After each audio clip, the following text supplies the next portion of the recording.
governance management framework that was adopted by the COG in 2018, county governments then adopted in 2019, and today most county governments also have a full performance contract cycle. As I close, Mheshimiwa Rais, my last point is about us, the development partners. A word on the efficiency, effectiveness and performance of your development partners. We also owe you a performance contract. Along with my brother, the Ambassador of the Netherlands, as United Nations Resident Coordinator, I've recently had the honor to become the co-chair of the Kenya Development Partners Group. And ensuring the efficiency and the effectiveness and the performance of the support that the development partners provide is something that is very dear to our hearts. Excellency, prior to your election, you and I spoke of the importance that you attach to a proper and regular structure of dialogue with the development partners. And getting that structure of dialogue with the partners up and running is something that will really ensure that performance contract between us and you. So we're performing in the way that the government and the people need us to. So we're looking forward very much to building and operating that new structure of development partner dialogue with you and with your government as a matter of priority. So Mheshimiwa, hongera kwa hatua hiyo muhimu iliyopigwa leo. Na asanteni sana. Excuse me. Okay. Thank you, Dr. Steve Jackson. Your Excellency, we also have a brief remark from the Chairperson of the Council of Governors, Honorable Anne Waiguru, but I believe she has a representative, if she has not arrived yet. Governor Lusaka, on behalf of the governors.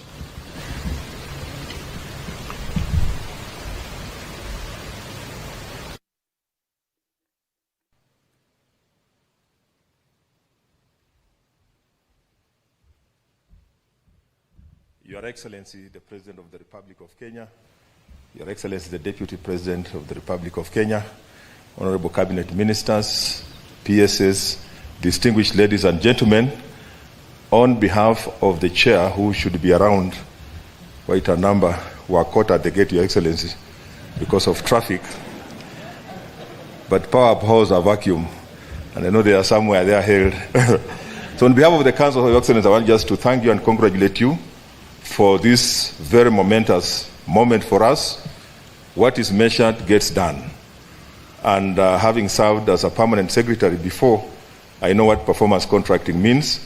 This is an agreement on what is going to be delivered by the ministries. And during our period, Your Excellency, we never had it colorful the way it is today. I'm sure this is a milestone. And as a council, we are also going to support. We are also doing the same in the counties. We're also signing performance contracting with our own teams for us to be able to perform.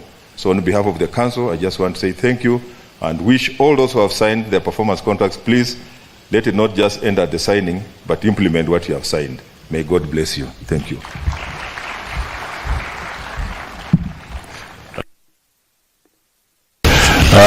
Your Excellency, let me note that apart from Steve Jackson, we have, I think, one or two other members of the diplomatic corps. If they are here, they can just rise where they are. Members of the diplomatic corps who had joined us for this particular session. Your Excellency, apart from those who have executed the contracts today, we also have members of independent commissions. If they can also rise where they are. Thank you. We acknowledge you. Asante sana. Your Excellency, you also have the chairs of various boards and their CEOs. If you can rise where you are. Wow. Asanteni sana, tafadhali. We also have the chairs of the councils of the universities and the VCs, if they are present, they can also rise. Asanteni sana. We also have the various legislators who came in, heads of committees. If they are present, again, you can rise, the ones who made it. Thank you for representing the Parliament. I believe I have covered a cross-section of those who are in attendance. Your Excellency, without going through all the protocols, let me just very quickly make some few remarks and then invite the Deputy President to invite you. But of course, one of the things I've learned from Lusaka is that I think one of the things we need to learn in our performance contract is to beat the traffic. Now that our President is spot on time, then we just have to learn to navigate the traffic. Your Excellency, it is my singular pleasure to thank you for accepting to preside over this auspicious occasion for the signing of the ministerial performance contracts for the financial year 2023-2024. Your Excellency, Kenya's overall development agenda, as espoused in the Vision 2030, is dependent on a public service that is citizen-focused, results-oriented, efficient, motivated, and foremost corruption-free. Consequently, the government has adopted strategic initiatives based on the aspirations of the bottom-up economic transformation agenda, better derived from the Kenya Kwanza manifesto. The aim is to capitalize on the gains already made from implementation of public sector reforms to spur socio-economic development. Performance contracting is one of the fundamental performance management tools being implemented in the public service. This prized tool has been implemented continuously for the last 19 years, and its full entrenchment will ensure the realization of our country's long-term economic development goals. Your Excellency, the first-level performance contracts are signed annually between yourself and the respective cabinet secretaries, and thereafter cascaded to downstream institutions. These contracts provide linkages between planning, budgeting, and clear deliverables. It is worth noting that the performance contracts being signed today are the first under your administration. There is excitement that your administration has aligned budgets to specific programs and projects under the medium-term plan 4, which is better sector priorities. This ensures synergy between budgetary resources and specific targeted deliveries. The introduction of performance contracts in the public service gives credence to the urge, which has been referred to, what gets measured gets done. Adoption of performance contracts by ministries, departments, and agencies establishes uniformity, consistency, and objectivity in measuring public service performance. Sustained implementation of the contracts should enable public institutions to refocus on improving institutional governance and efficient use of public resources, leading to effective service delivery as demanded by us by the Constitution. Your Excellency, Executive Order Number 1 of 2023 entrusts my office with coordination of performance management in the public service. Since then, I have made several promissory pronouncements regarding the public service we envision for Kenya. Today, I will restrict myself to presenting a report leading to today's event. The first port of call was to re-engineer performance management through tested strategic initiatives. First, the performance contracting process has been automated through the development and rolling out of the Government Performance Contracting Information System. This has made the process fully web-based and therefore set to minimize the need for lengthy interpersonal interventions and consequently saving valuable management time. Second, my office has initiated the development of a public service management bill that seeks to streamline and standardize performance management in the public sector.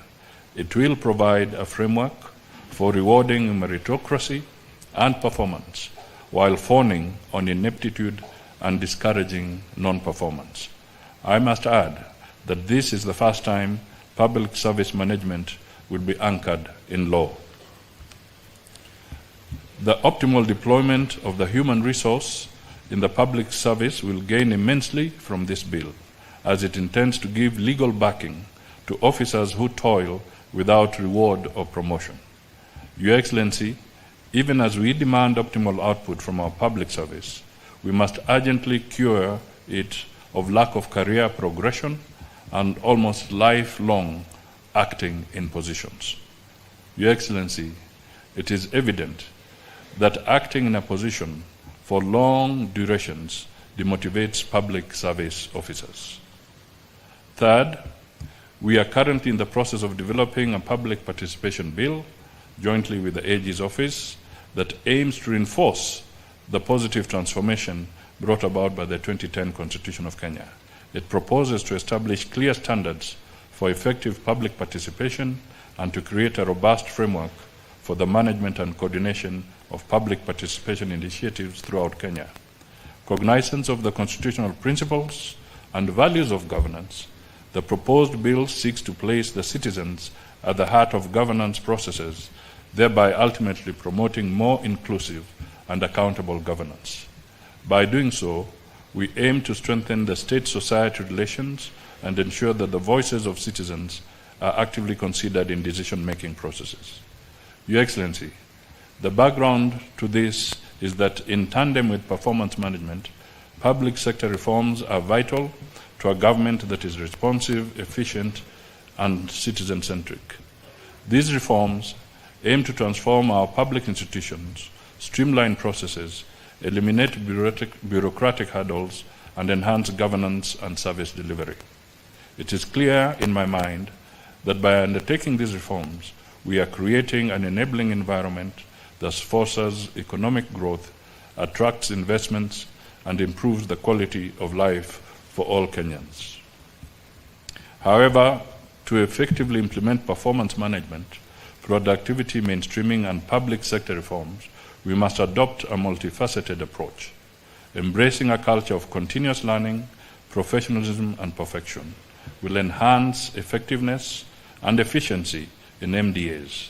For this reason, we will ensure regular monitoring, evaluation, and reporting of progress.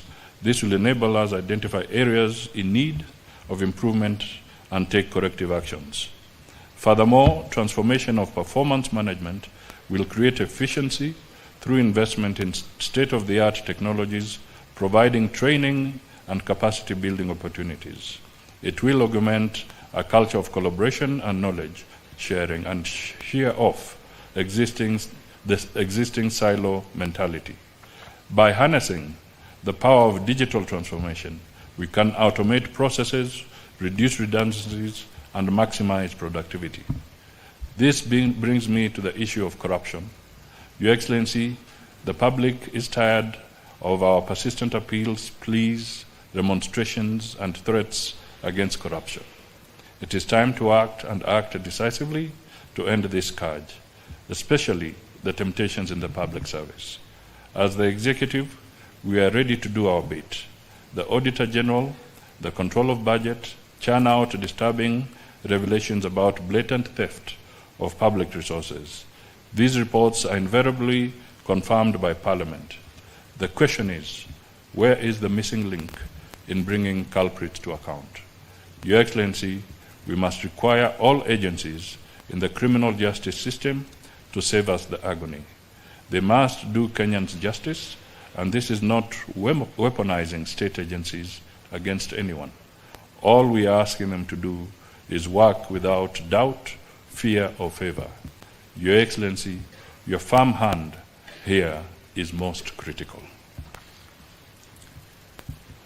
My office coordinated a stakeholders forum to review the performance contracting guidelines.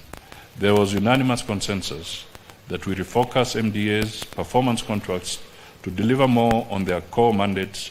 As a consequence, MDAs are now required to include in their performance contracts the following indicators that are core to the government's transformative agenda: digitalization of government services to accelerate the adoption of ICT in service delivery; 2, productivity mainstreaming to entrench a culture of performance and productivity to enable MDAs measure the efficiency and effectiveness of resource utilization to realize maximum output with fewer inputs; and 3, implementation of the presidential directive on National Tree Growing Restoration Campaign to accelerate the growth of 15 billion trees for restoration of 10.6 million hectares by 2032. D, this is also expected to increase Kenya's forest and tree cover from the current 12% to 30% by 2022. Your Excellency, today's ceremony marks a key milestone for our administration. The implementation of the performance contracts will ensure that the commitments that you made to our people are realized. May it also interest you to note that the performance contracts that we have signed with you have been deliberately designed to incorporate the priority programs and projects contained in the 4th Medium-Term Plan, MTP4, 2023-2027, and the national development priorities in the 5 better sectors to be implemented by MDAs during this financial year.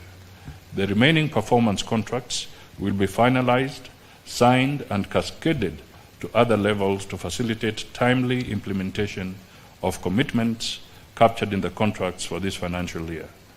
May I thank all the Cabinet Secretaries, Principal Secretaries, Chairpersons, and Executive Officers of state corporations and development partners for supporting the entrenchment of performance management in the public service.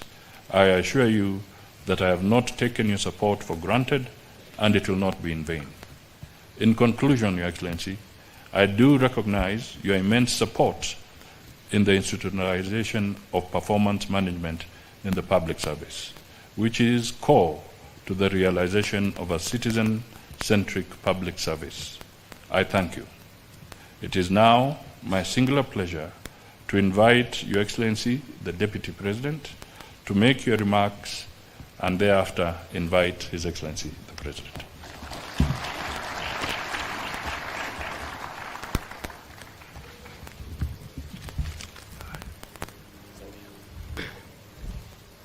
Your Excellency, the President of the Republic of Kenya and Commander-in-Chief of the Defense Forces, the Prime Cabinet Secretary, my Cabinet colleagues and the Principal Secretaries, and all the senior people here today, good morning. Your Excellency, I don't have a written speech because this contract is a serious thing.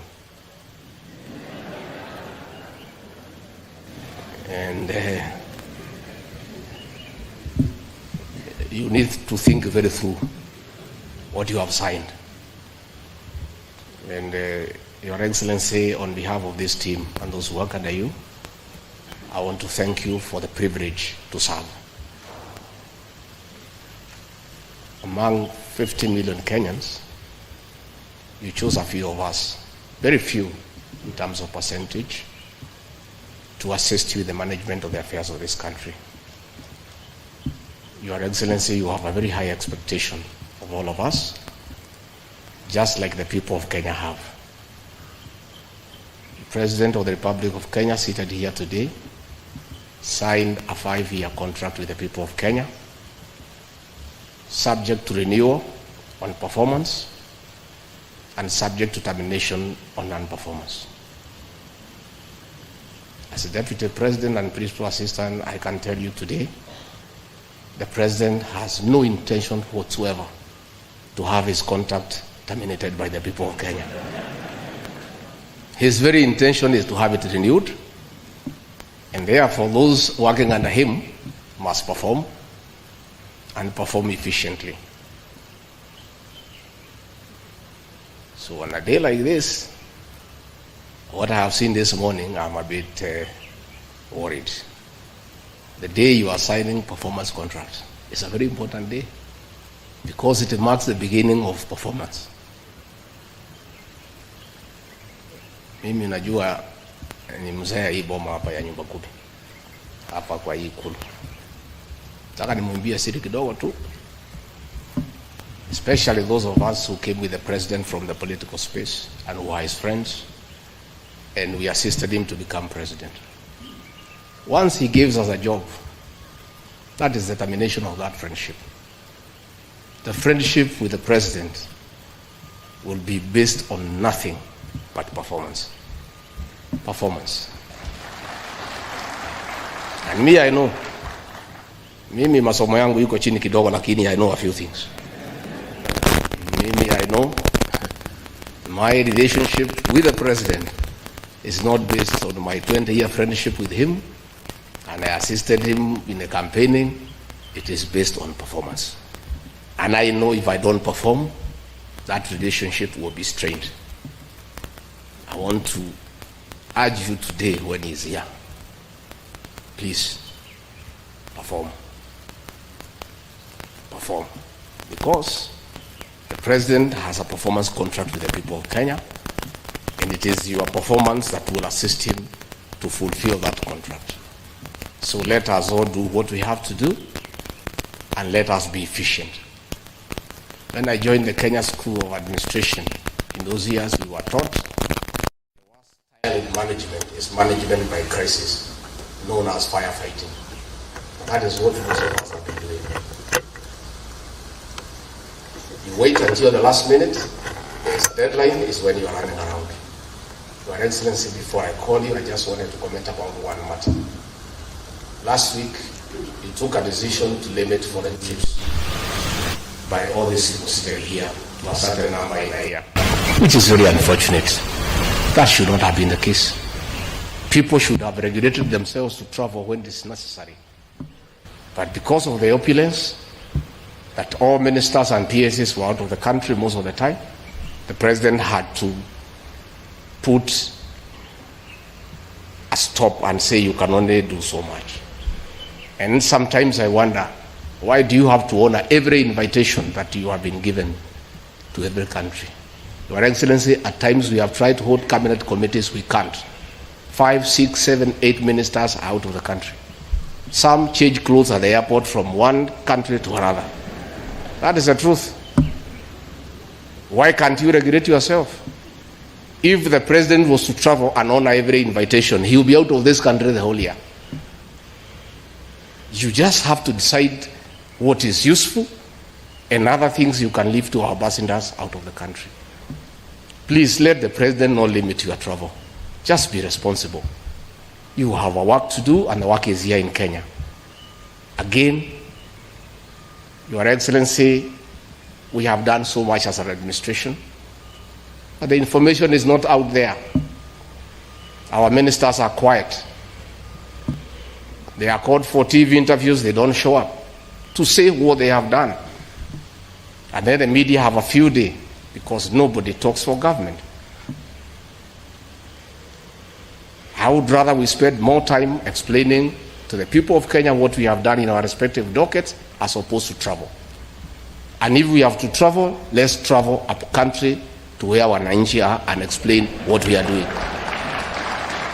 I don't think the president will cap your travel out of Nairobi. I don't think he will. I don't think he will. So mimi nimemwibia siri tu kidogo kama mzee nyumba kumi hapa. Niona watu wale wamechelewa, nikaona rais, unaniona ninamjua. Nikaona uso yake nikajua hapa kimeumana. Sababu leo ni siku ya performance contract. Ile siku muhimu sana ya kuja kuweka. Na wewe umefika pale, rais amekaa. Tayari amekaa na ndiye rais wa Jamhuri ya Kenya. Wewe umechelewa ukiwa kuona nani? Who else have you gone to see? These are things myself I don't understand. As I said, mimi sielewi. Mimi mambo ingine sielewi. So mimi boss nachunga kazi yangu. Unajua rais, tangu uniteue, I've been late in your meeting one day only. Na rais, wewe ndio ulinichanganya siku hiyo. Because ulisema utatoka hapa saa 1:30 tukutane airport saa 2, ukatoka saa 12:30. Sasa by the time nimefika nikakuta umeketi. And I was embarrassed because where else was I when my boss is seated waiting? Where else would I be? How do you explain where uko wapi? Rais amekaa, you work for him, he has arrived before you. I don't understand. I don't know how you plan, but hata kama iko traffic jam, hii traffic jam haijakuja Kenya leo, inajulikana tangu zamani. Mimi nilifika hapa saa 1:30, PM alifika hapa saa 1:30 na mkutano ulikuwa saa 3. Not because we have no work to do. Si hakuna haja kuamuka hii masaa na hii baridi, tungelala. Lakini tunakuja kwa rais wa Jamhuri ya Kenya, who has given us a job, who is very busy. Wewe utachelewa ukiwa wapi? So those are things, as you sign these contracts, you need to think about. But I want to assure you, from what nimesikia asubuhi, from today, tufanye kazi. Marafiki wa rais wa zamani, tufanye kazi. Kipimo ni kazi peke yake. Mimi nimesikia na mimi nakubaliana na rais, kazi. Let us work.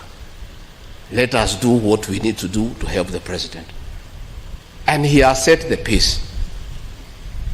Let us follow the leader, because he is the leader. If his pace is to keep time, let's keep time. If his pace is to work hard, is to work hard. If his pace is to go up country and explain to the people, let us go and explain to the people. Mimi nimesema yangu, nitamtafuta individually, pahali niona iko shida nimueleze. With those few remarks, I request you to be upstanding and help me usher in the President of the Republic of Kenya. Mr. President.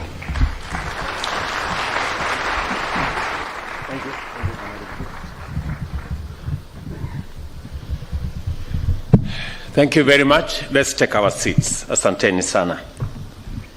Mr. Deputy President, Prime Cabinet Secretary, Ministers, PSS, our good ambassadors, the representation of the Council of Governors, the representation of Parliament present, chairs of parastatals and CEOs, ladies and gentlemen, good morning.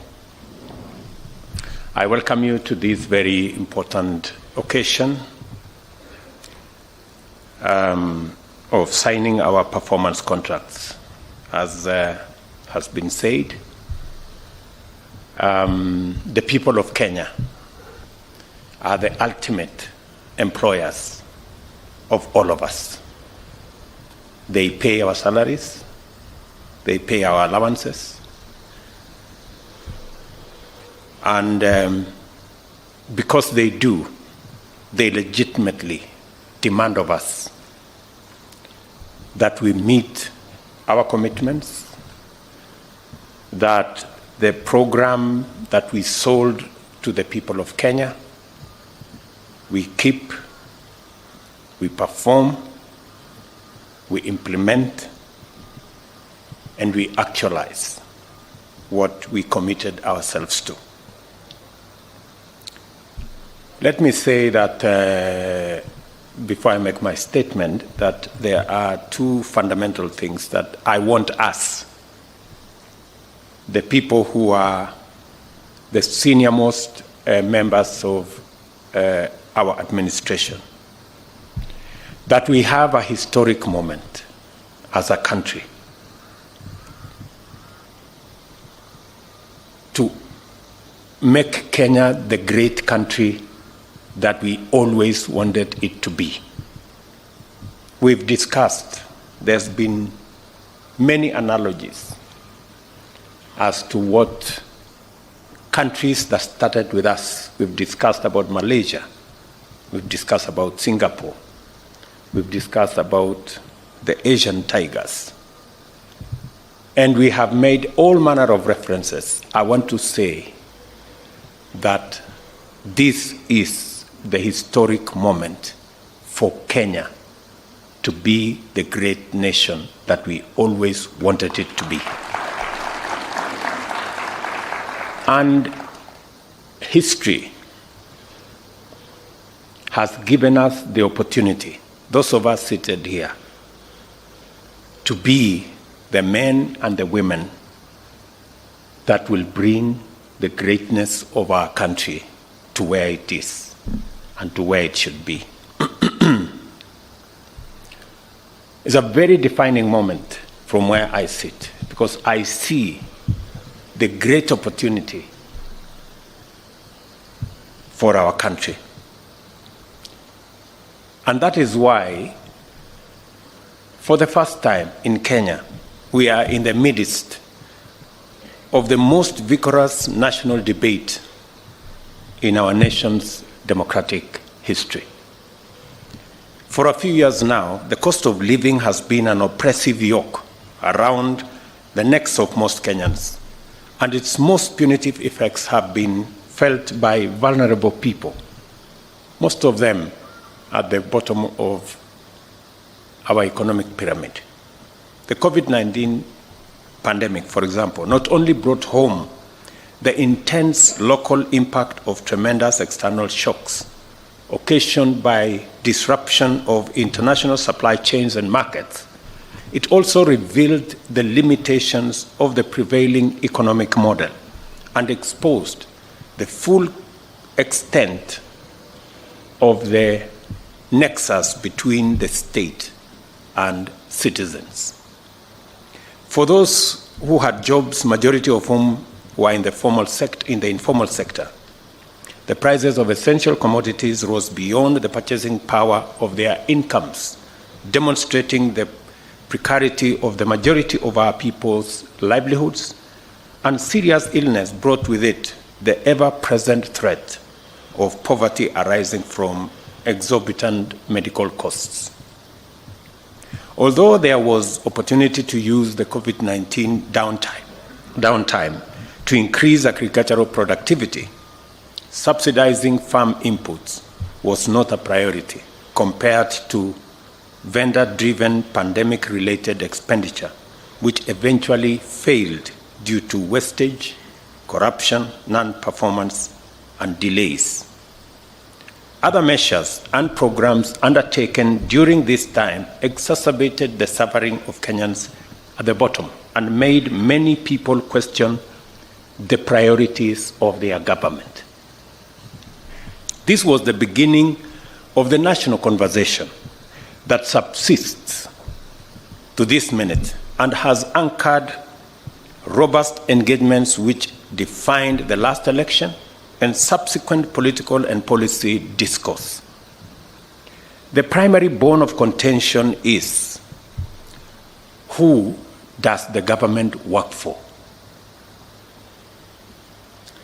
An old and favored approach to answering this question was to pledge to do more, in fact, much more, of the same old policies, programs, projects, and interventions that have failed at such a high cost that poverty, unemployment, and underdevelopment are actually intolerable. The other option was to embrace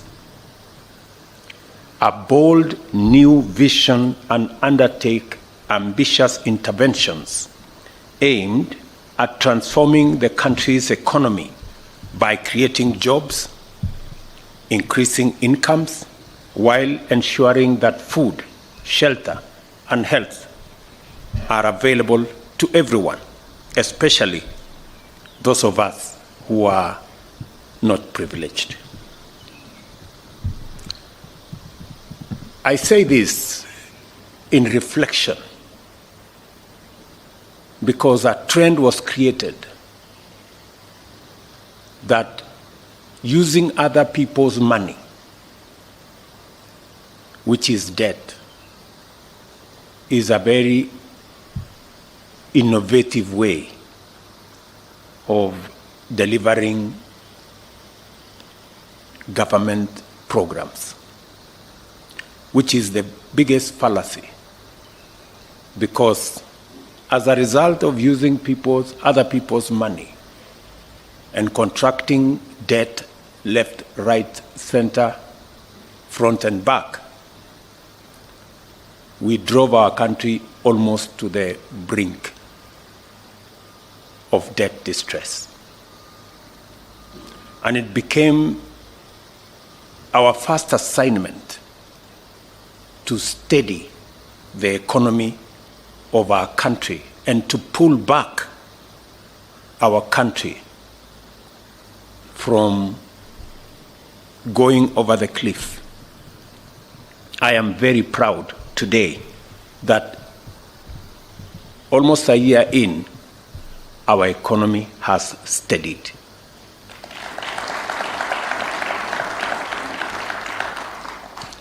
I am very proud today that the interventions that we have taken, though not popular, though very painful, but I want to say here, they have paid off. Today, our country is on fairly sound economic footing. And our decision to do more around collecting our own taxes, to do more about living within our means, and to borrow less, and to work on our fiscal deficit, I must admit, has paid off better than I even thought myself. And I want to thank the people of Kenya for having confidence in the measures that we have taken. We engage Kenyans all over the length and breadth of our country on the most urgent priorities and the best ways and means of implementing them. Ultimately, it became clear that the new approach to national development was not only going to be ambitious and visionary, it was also going to be radical and transformative. To begin with, the plan was going to turn the national development agenda upside down. From the traditional top-down model that is essentially elite-centric to a bottom-up model that is citizen-centric and people-centered. Secondly, the model would aim to positively impact millions of Kenyans at the bottom by focusing interventions where the greatest number find their livelihoods, which is the informal sector and especially agriculture and the hustler economy. Thirdly, a new model will entail measures to not only create millions of jobs and increase incomes, but also reduce the cost of living by mitigating the cost of energy, transport, shelter, healthcare as a share of household incomes. We agreed with Kenyans that to deliver this transformative model, 5 sectors would form the core pillars of our agenda to bring down the cost of living, eradicate hunger, create jobs, expand the tax base, improve our foreign exchange balance, and deliver inclusive growth, and to do so from the bottom up. These sectors are agriculture, micro and small medium enterprise economy, affordable housing, universal healthcare coverage, and digital superhighway with a creative economy. These form the pillars of Better, our plan, the bottom-up economic transformation agenda, which sets out my performance contract with the people of Kenya that I entered on behalf of all of us to be delivered by the entire government. The terms of the contract are fairly straightforward. In return for paying their due taxes in a timely fashion, the citizens of this country not only expect, but are entitled to receive the benefits of all government services in a prompt and satisfactory manner. By virtue of our governing mandate, we are committed to the performance of our part of the contract, and so in full. I have talked to many Kenyans as I travel out of my office. I was in Murang'a the other day, and speaking to ordinary people, they have confirmed that they do not want their country saddled with unnecessary punitive debts. They were very clear to me. And they have committed that, yes, they are going to pay taxes, but they demand, and rightfully so, delivery of every service that is due to them, and that nobody steals their money. That they were unequivocal. The robust national debate over the bottom-up economics demonstrated that the people of Kenya are highly engaged with the policies that affect their interests and are ready to give good policies a chance. The animation which characterized national and parliamentary debate over Finance Act is, in my view, had more to do with the absence of a consistent culture of promise-keeping in our politics and of faithful alignment between government policy and the people's aspirations. As a result, there are Kenyans who do not even believe that a government has an obligation to deliver its pledges and view manifestos and campaign platforms as empty political performances and meaningless tricks and noise. You know, because for a very long time, we've made campaign pledges to be what you say looking for votes when you don't actually mean to deliver on them.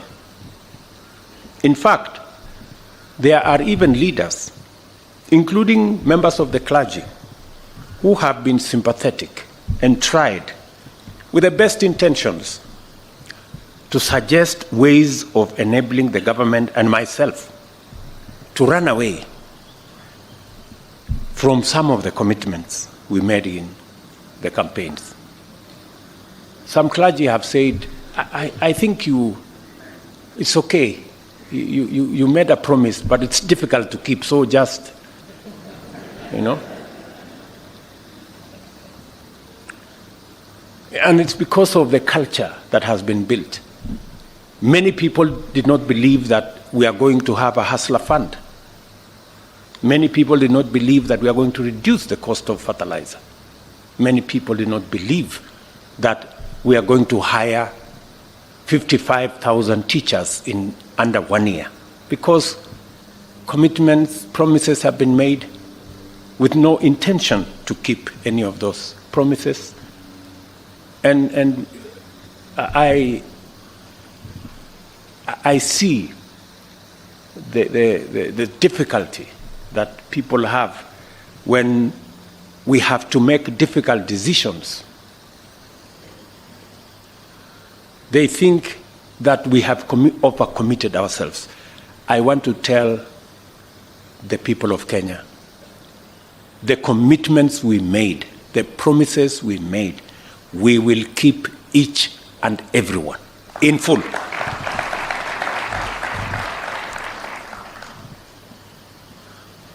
Some Kenyans are even suspicious that we are implementing revenue measures without any intention to deliver any public services at all, let alone the elaborate agenda that we have set out.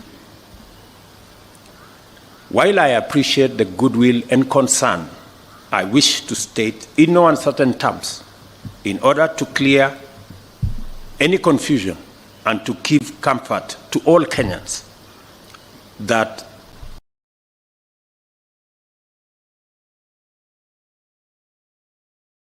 this administration is committed, fully committed, to the implementation of the pledges and commitments contained in our bottom-up economic transformation agenda plan. We promised that our government would defend the Constitution and constitutionalism, institutionalize issue-based, performance-oriented politics, and implement better our plan. We shall not run away from any of the commitments therein. We will keep them. This is the context in which we have negotiated, developed, and are today going to witness the signing of the first generation of ministerial performance contract for the financial year 2023-2024. Performance contracting in the government of Kenya is now in its 20th year of continuous implementation, and over that time, the performance contracts have evolved into a robust tool employed by government for measuring the performance of ministries, departments, and agencies in serving the people of Kenya. I don't know whether it is because these performance contracts have been going on for 20 years that many people maybe mistakenly think that it is a ritual. And that is why people resort to the old incompetent excuses that there was traffic, for them not to be in a public, the most important public function. We have a job because we have a contract. If you cannot keep time with your employer, you have basically dismissed yourself. I mean, it's just as simple as that. So, for those who came late, who are members of the executive, I will be expecting a written explanation, and it should not include matters of traffic,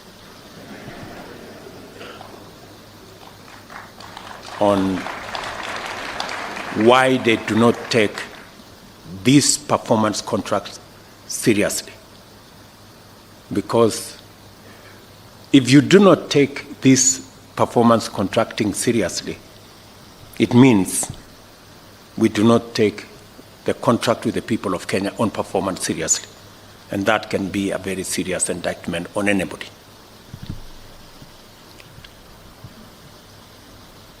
The performance contracts framework has also been critical in enabling government identify, collect, collate, and analyze vital information connected with the performance of public agencies. The overall result of this is that government decision-making has become increasingly evidence-based, and public officers have become increasingly aware of their accountability for actions and omissions, achievements and mistakes. We have resolved to enhance the overall performance management framework and to leverage its tremendous potential by incorporating the actualization of the better plan, the government performance contracting and delivery mechanism. Our objective is to achieve the highest levels of efficiency and effectiveness in the delivery of public services, ensure accountability in the utilization of public resources, improve the mechanisms of service delivery, realign public agencies with their core mandates, and accelerate the completion of programs and projects. We are here to declare our intention to implement our commitments, serve Kenyans, and to do so in a highly systematic manner. Our performance shall be robust. Our purpose is to make sure that the stewardship of public authority and resources will be responsible, transparent, and accountable. We desire to actualize the twin mandates of citizens' rights and government's obligation by governing well in a people-centric, results-oriented manner. We have made sure that every ministry, department, and agency has aligned their performances and policies with the fourth medium-term plan of the Kenya National Vision 2030, which now incorporates key government priorities under the 5 better pillars. It is now a fundamental duty of cabinet secretaries, principal secretaries, chief executive officers of state corporations, and the principals of tertiary education institutions to implement obligations under their performance contracts by taking every measure to execute key government priorities on time and with the allocated resources. In keeping with our commitment to deliver, the performance contracts have been perfected through a rigorous process of vetting key priorities and ring-fencing their funding through the National Treasury. Every instrument that shall be derived from these contracts for implementation by MDAs must replicate this model, and it shall be the duty of cabinet secretaries to ensure full implementation and conformity. As I stated in April, during the launch of Performance Evaluation Report, performance management shall be implemented throughout government, and no public institution funded through the Exchequer will be exempt.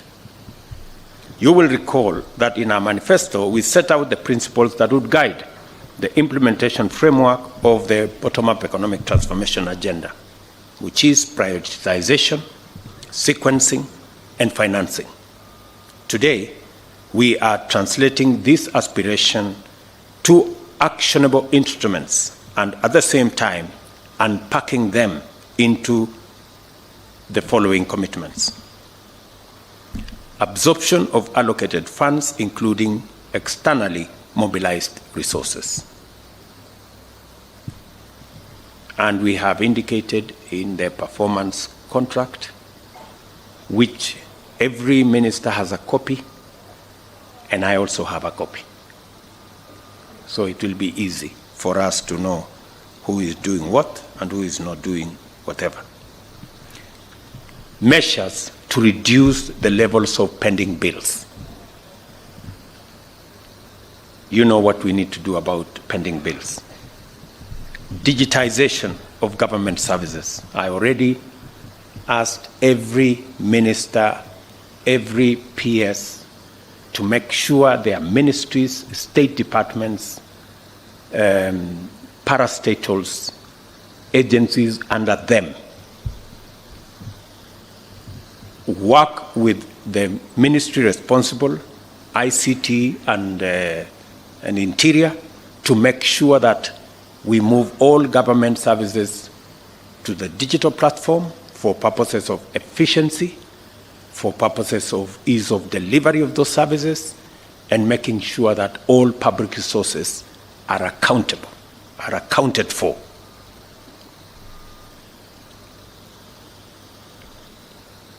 I do not expect that in the next 90 days, before the end of this year, I do not expect any government service to continue in the manual framework. I do not expect. Every government service must be not just on the digital platform, it must be delivered on the digital platform.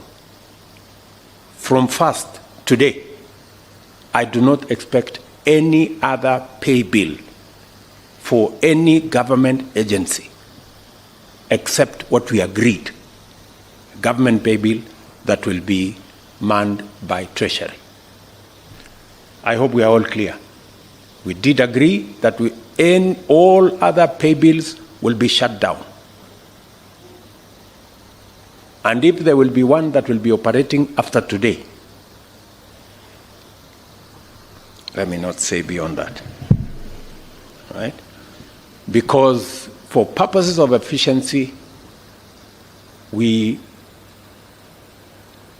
are on a digital platform so that there are no lost files, there are no gray areas, there are no corners that is gathering dust. we want to make sure that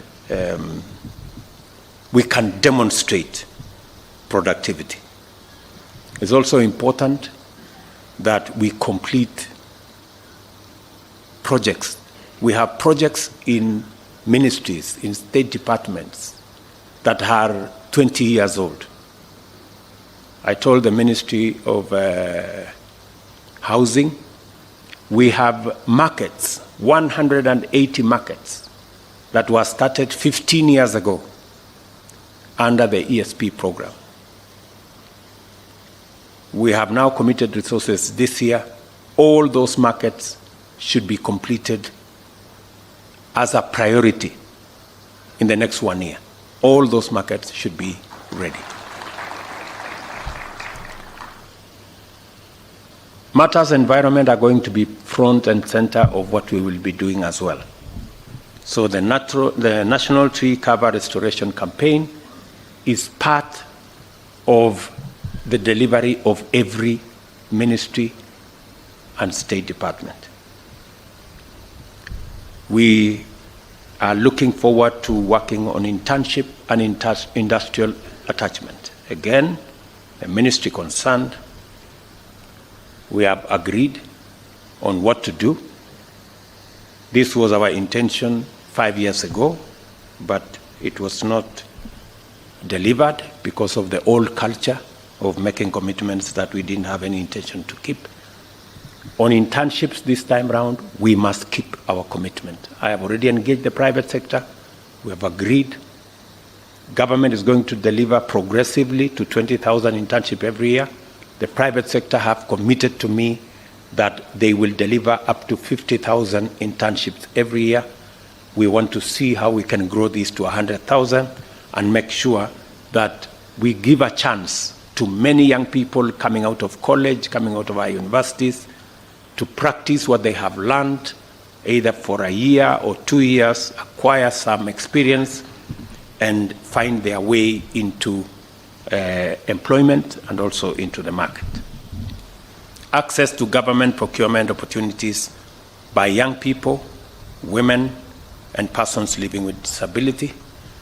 As I have said with clarity, that for a very long time, we invested a lot of resources in our human capital, and rightfully so.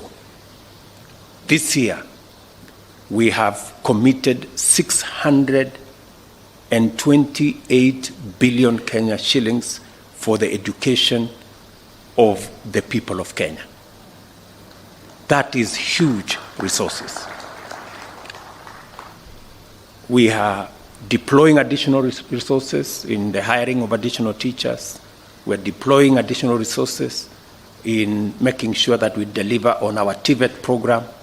We are almost doubling resources that will go to our university education, and we are pulling all our universities from being saddled with debt because of the old funding model.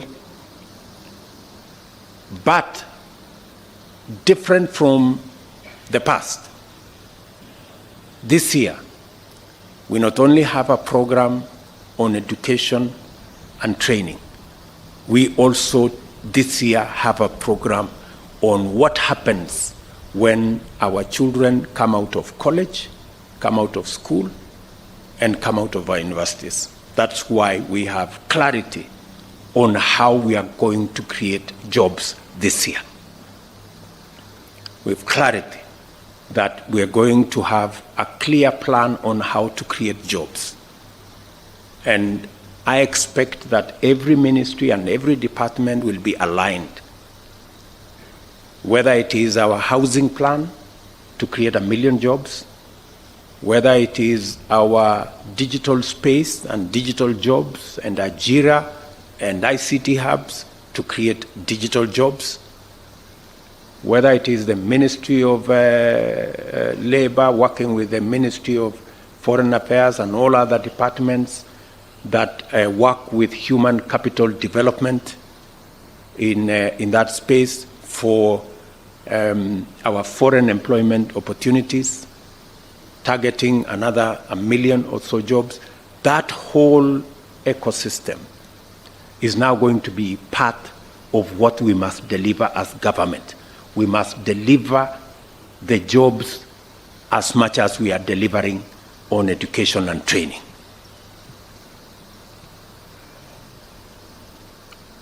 We are also going to work on the project and program of local content. As you've all seen,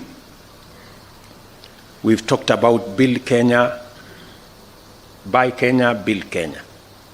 We've talked about local content.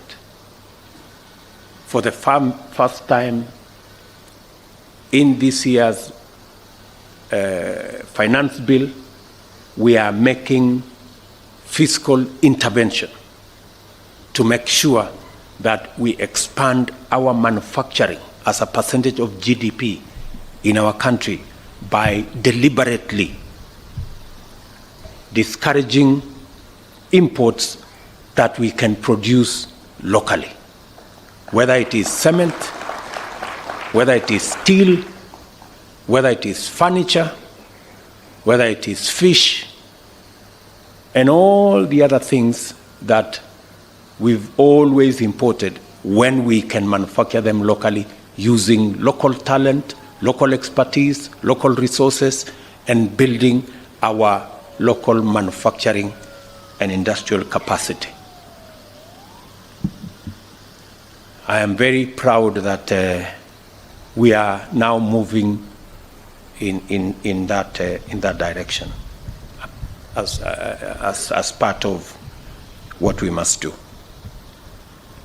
As I mentioned before, many Kenyans have been disappointed by the endless cycles of unfulfilled pledges. Because of our long history of white elephant projects and corruption scandals, some see these commitments as vendor-driven kickback rackets, disguised conspiracies to embezzle public funds. There are people who are listening to us out there. When they hear we are going to do CAIPs, County Aggregation Industrial Parks, they hear we are going to do markets, we are going to build this road, we are going to deliver on that dam, they think it's an opportunity for them to go and steal public money. I want to tell you in broad daylight, eyeball to eyeball, that will not happen. Please, good people. Yes. I have had a heart-to-heart discussion with my cabinet. I want to do the same with the rest of the government bureaucracy from PSS down to directors.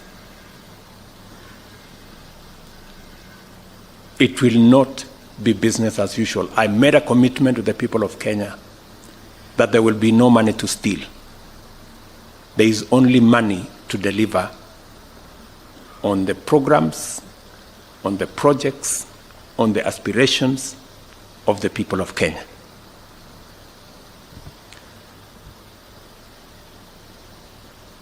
A political culture of poor promise-keeping, as well as endemic corruption, has done significant damage to our social fabric by eroding trust in government and widening the rift that separates citizens' aspirations from government policy.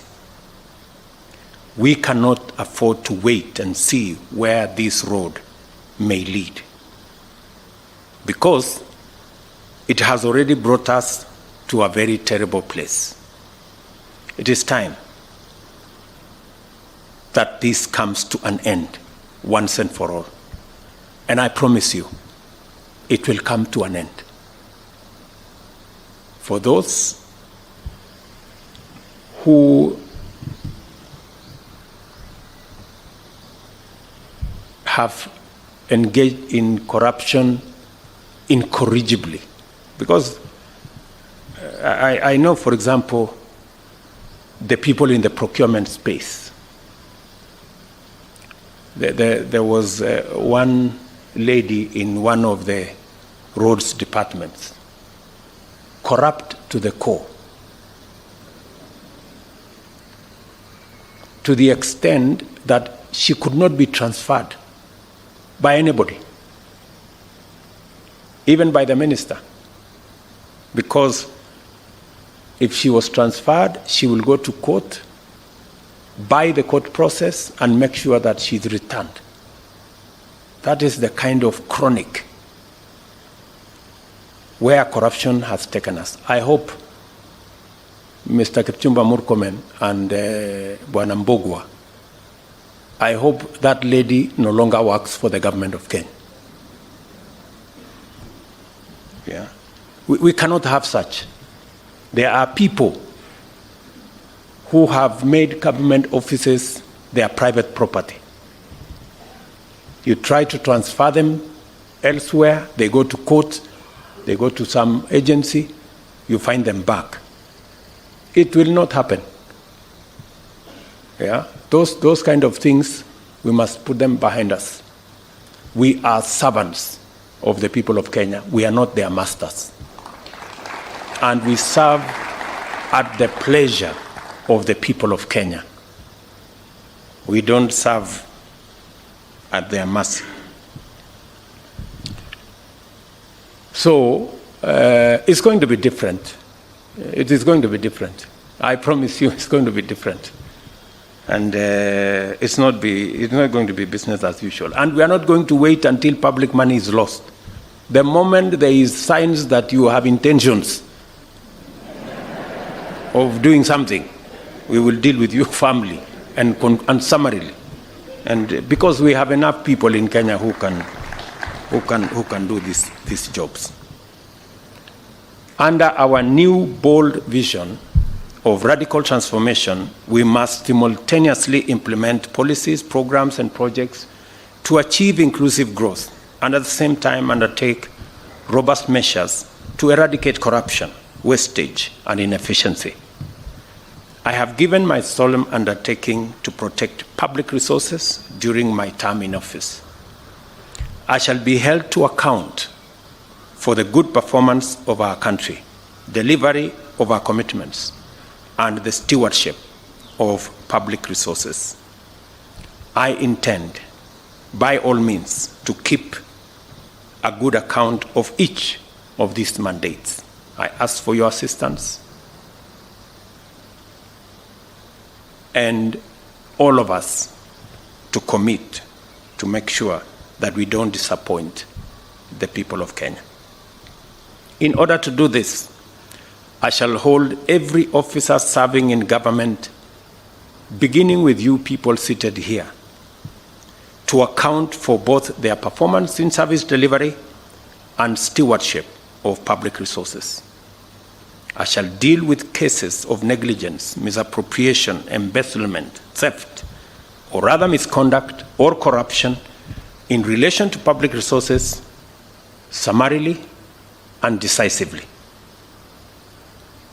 You are hereby duly notified. I have high expectations of you because I am confident that by now you are familiar with the workings of government, accustomed with our work rate, and fully aware of our intention to implement all our commitments. I speak to many of you on phone. Many times I call you to my office, we interact in different places. I ask you questions, you know that, on programs, on projects. And I find that many of you, the people I speak to, don't even know what is going on in your ministries or departments. You have very scanty information. The moment I know more than you in your ministry, then you must begin to understand that something is very wrong. Because by constitution, you are supposed to advise me. Explain to me how you are going to advise me if you have less information than I do. Who is going to be advising who? I call many PSs. You ask them what's going on here. They have no clue. And this is your department.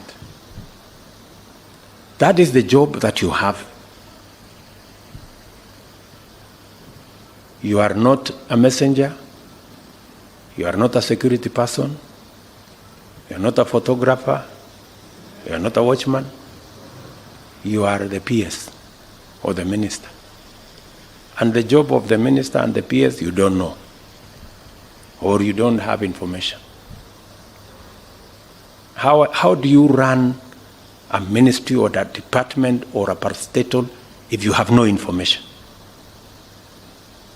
That is the highest level of incompetence. So please, take time, read. There's a lot of literature on your desks. There's a lot of briefs from departments. There are a lot of briefs from all manner of places. Read. I take time myself to read, because it's the only way you can have the correct information for you to be able to make the right decisions. You can never, I promise you, you can never make the right decisions if you do not have the correct information. It will all be a game of guesswork. Get as much. We have many good officers. They send us briefs to our desks. But because of whatever reason, people don't want to read. They don't want to understand what's going on in their state departments or ministries or where they're supposed to be doing. So please, let me ask you, I get a lot of feedback from the public. For example, I was in Kwale, and I stopped in Likoni, and I was talking to the public, and one of them was asking me, Mr. President, we haven't quite understood how the Hustler Fund Phase 2 is working. How do we form the groups? And I remember I called CS Chelugui. I didn't find him, so I called his PS, and I found her, and I explained to her, I told her, look, the public is not understanding this. Did I call you or not on Sunday? I told you this is what the public is saying. Please do more sensitization on Hustler Fund Phase 2. Sindio? So, feedback, and it's not because of any, we have to perform. We have to perform. So when you hear my deputy saying, find time, travel and see the people who have hired us. Go to different parts of Kenya so that you can get feedback from the public. And on and on and on and on. So this is what we must all, when we talk about citizen-centric, it is ultimately the citizens we are serving. As I have said, I wish all of you, and I have said this with clarity, you have my goodwill. Always, I am always available to any minister, to any PS, if they are not sure of what they are supposed to do. I have instructed the head of public service to be available. My economic team is here. I want them to stand up if they are here this morning. Members of my team, they are here. Simameni, I'm sure, I think some of them got late also. They should know better.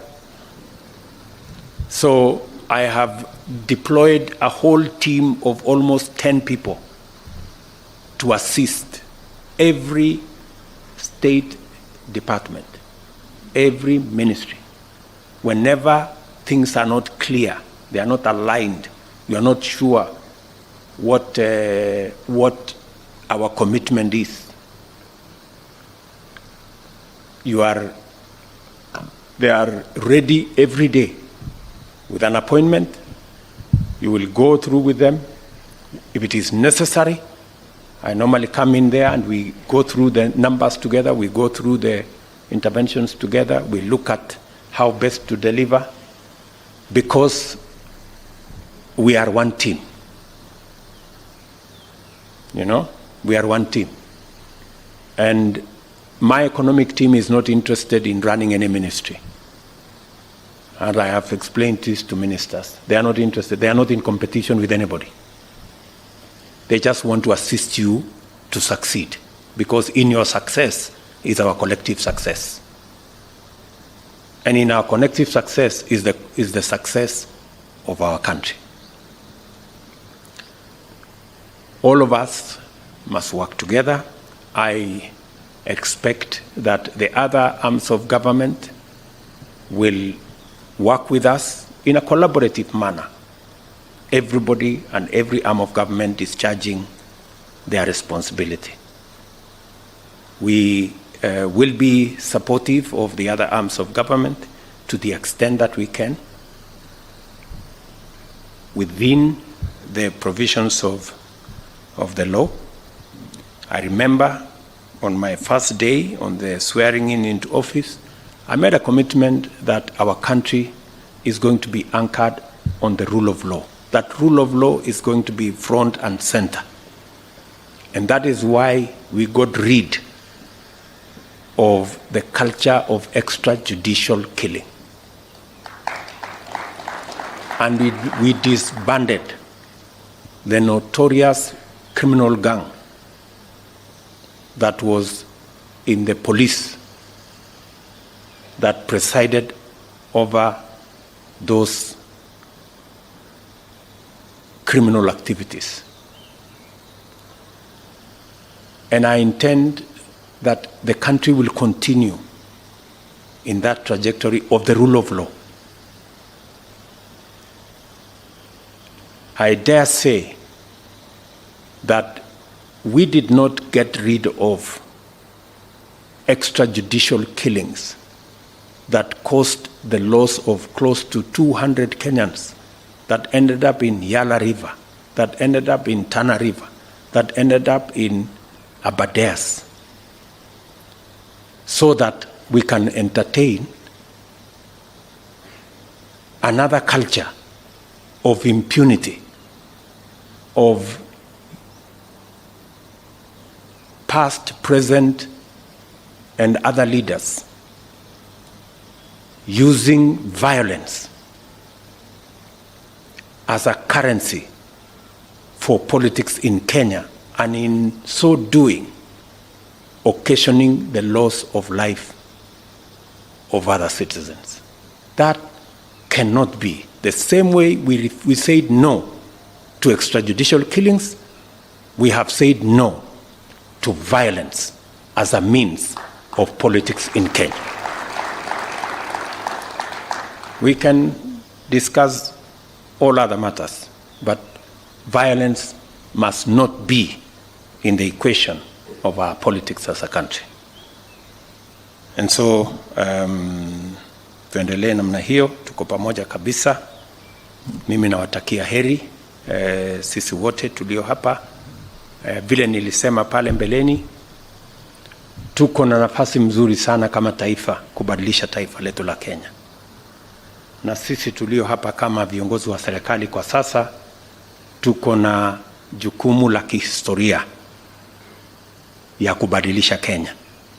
Ndio tumesema katika mpango wetu tuwe na mpango kamili ya kuhakikisha ya kwamba tuko na food security, tunazalisha chakula. Na mimi nawashukuru wakulima wa taifa letu la Kenya, ni wazalendo wa ajabu. Mwaka huu kazi wakulima wamefanya haijawahi kuonekana. Ndio tuzalishe chakula, we can actually double our food production in Kenya and eliminate the shame of hunger in Kenya. Vile vile tuko na mpango kamili, mpango mzima wa kuzalisha ajira katika taifa letu la Kenya kupitia mpango wa housing, kupitia mpango wa digital jobs, mipango mingine ya kuzalisha ajira na vile vile kukuza uchumi wa taifa letu la Kenya. Ndio tuongeze mapato, tuondoe umaskini. That plan, we have a historic moment to achieve it. And I am trusting you as the senior most team to provide leadership, working of course with our development partners and all the other good people that are working with us. I therefore remind you to pursue and maintain the highest professional standards and observe the principles and values of public service under Article 232(1) of the Constitution. I also encourage you to keep a copy of this performance contract in sight at all times to anchor your reflections and to focus your intentions and your actions so that we can all have a good account of ourselves a year from today. I wish you success in your work, good people, and look forward to presiding over the release of the results of your performance at the end of this financial year. Asanteni sana. Thank you very much. God bless you, and God bless our great country, Kenya. Asanteni sana. Thank you. Let us all rise and finish with the national anthem.